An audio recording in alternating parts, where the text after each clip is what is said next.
Hello, what's up, and welcome back to my channel. My name's Rachel and I make videos on fashion, travel, and environmentalism. So if you like any of those things, you should consider subscribing to me. Now, because I travel a lot, I feel like I have a lot of tips and tricks about travel, and when I talk about these things with my friends and family, they say a lot of people don't know these things. In this video, I'm going to be sharing 10 tips about travel that no one's talking about. Let's get into it.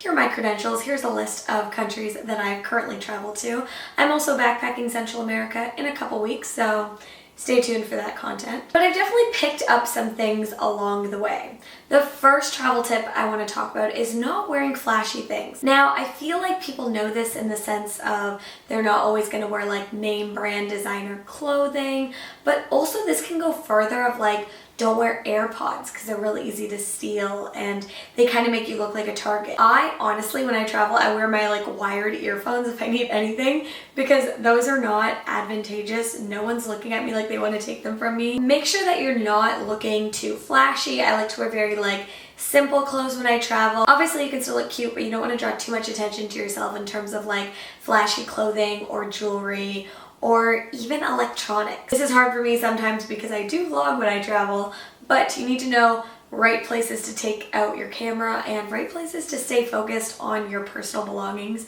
and making sure that no one is picking you out in a crowd to rob. Next tip is a tip that your mom has probably told you, but you've forgotten, and that is to make copies of your travel documents. Make photocopies of your passport, different visas that you need, immunization records. All of this is important to have on you, but make sure that you not only make a photocopy, but that you put it in a nice clear plastic liner. Sometimes I use double liners so that no water can get into it, and it's kept in a safe compartment in my backpack that I can keep flat. You never know when you could possibly lose one of your important travel documents, and these are vital to you getting anywhere but also getting home. The next tip is a tip that your mom probably hasn't told you, and that is to get a VPN. VPNs is a virtual private network. These are really helpful when you are logging on to public Wi-Fis. Sometimes with public Wi-Fis you can be open to people hacking your computer or your phone or whatever you're using. When you have a VPN, this protects against that because it creates your own private network that you're using with the Wi-Fi. I have a VPN that I keep on my laptop and my phone, and there are a lot of companies where you can like bundle a VPN together and get a bunch of different devices that you can use it on. I highly recommend getting a VPN, especially if you're going somewhere internationally. You want to stay safe and protect yourself from potential cyber threats. If someone hacks onto your phone, they can hack into like your banking information, see your address, like so many things. So it is just important to keep your physical body safe as it is to keep your technological self safe as well. My next tip is to never look confused. This is really important, especially when you're solo backpacking, but it can be important for any trip. You never want to draw attention to yourself and have people thinking that you're a tourist or that you are lost. Whenever I am looking at Google Maps on my phone, I always like do it with an earphone in my ear, and you can set it to a settings where it says it to you verbally. That way I don't have to be like staring at my phone as I'm walking through somewhere. I can keep my eyes up, keep my wits about myself, but also not draw attention to myself where it's obvious I don't know where I'm going. Along with never looking confused, my next tip is to never draw attention to yourself. It's kind of different if you come from like a North American society where we're always told to like be different, stand out, draw attention, be cool. When you're traveling, it's quite the opposite. For your safety, you never want to stand out too much. You want to blend in. This means not talking loudly on public transit. This means walking with confidence. This means maybe having an RBF, If you don't have an RBF, just kind of focusing on looking like you've got your wits about you. Looking like you are not the one to with. You're not the one to mess with, okay? For the most part, you want to make sure that you are keeping to yourself, that you're just like being chill.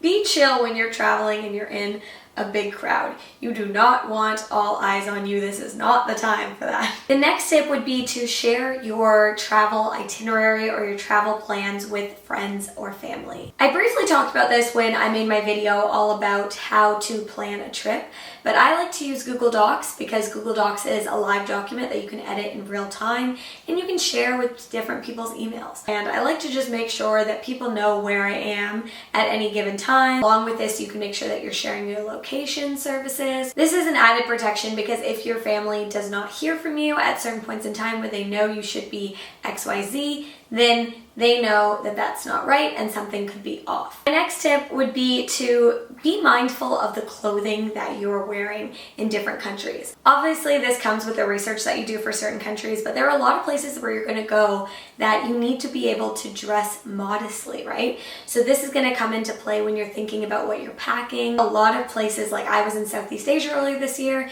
you couldn't get into temples if your shoulders were showing or if your knees were showing, right? You always had to make sure that you had like longer skirts or a sarong to cover up your shoulders, t-shirts, that sort of thing. So you need to be very mindful.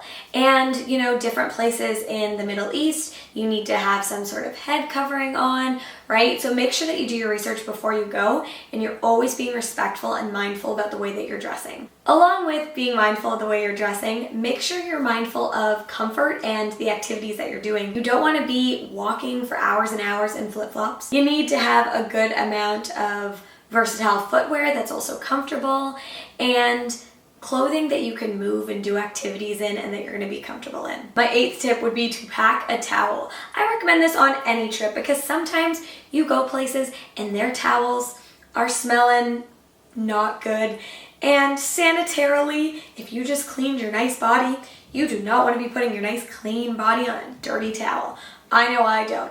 I learned this the hard way because the last backpacking trip I went on, I didn't have a towel and I was scrambling to find one as I was traveling because the towels at my hostel were so gross and I thought I would save room in my backpack by not bringing a towel, but no, I would never recommend that again. Always bring a towel. You can get those microfiber ones that are so tiny, so easy to fit in your bag. You can even fit them in like the side drink compartment. They're that small. So always bring a towel. You will never regret it. Towels are great not just for the shower, but also going to the beach, right? It's so nice to have your own towel. My 9th tip is to make sure that everything important that you cannot live without is in your carry-on.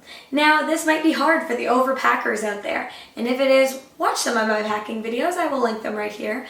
But you need to make sure that if something goes wrong and your luggage does not make it to the location it's supposed to be, you will be able to survive for at least a couple days. I always try to make sure my toiletries are in my carry-on. If I'm going to a wedding and my bridesmaid's dress, make sure that's in your carry-on. You don't want to lose that. 2 of my best friends are actually getting married next week in Mexico, so exciting, but you bet your bottom dollar my bridesmaid's dress will be in my carry-on. Make sure that anything expensive like camera equipment, that sort of thing, all in your carry-on. You never know what's going to happen with checked luggage. Sometimes it's risky. Always be on the safe side and pack important things in your carry-on. Or just be like me and always just travel with only a carry-on. My 10th and final tip, and I would argue the most important, is that you don't have to do every single touristy thing when you're traveling. Some people think that when they go somewhere, they're like, I have to do this, I have to do this, because it's like the big thing. If I'm in Amsterdam, I have to go to the brewery because like that's what you do in Amsterdam. But if you're gonna be bored drinking beer and going through a whole tour about beer, don't do it. Just because something is touristy and popular doesn't mean that it's going to be something that you're going to enjoy. I feel like a lot of people get caught up in that touristy, expensive, popular way of traveling, and they forget that travel is really about your own experience and enjoying whatever country you're in and doing things that you like. It's quite literally your trip and your leisure time. So don't get caught up in thinking I need to do all of the touristy things. Sometimes it ends up stressing you out, and sometimes they're not even that fun. It's way better if you pick an activity that you know you're going to love, and you're maybe even going to have a more unique and cool and adventurous trip for doing so. That's it. 10 tips for traveling that nobody talks about. I hope this video was helpful for you. If you stayed to the end, make sure you leave a comment. I appreciate you all for watching all the way through. And for those of you who don't know, my name is Rachel and I make videos on fashion, travel, and environmentalism. If you like any of those things, consider subscribing to me. But that's all for this video and I'll see you next week. Bye!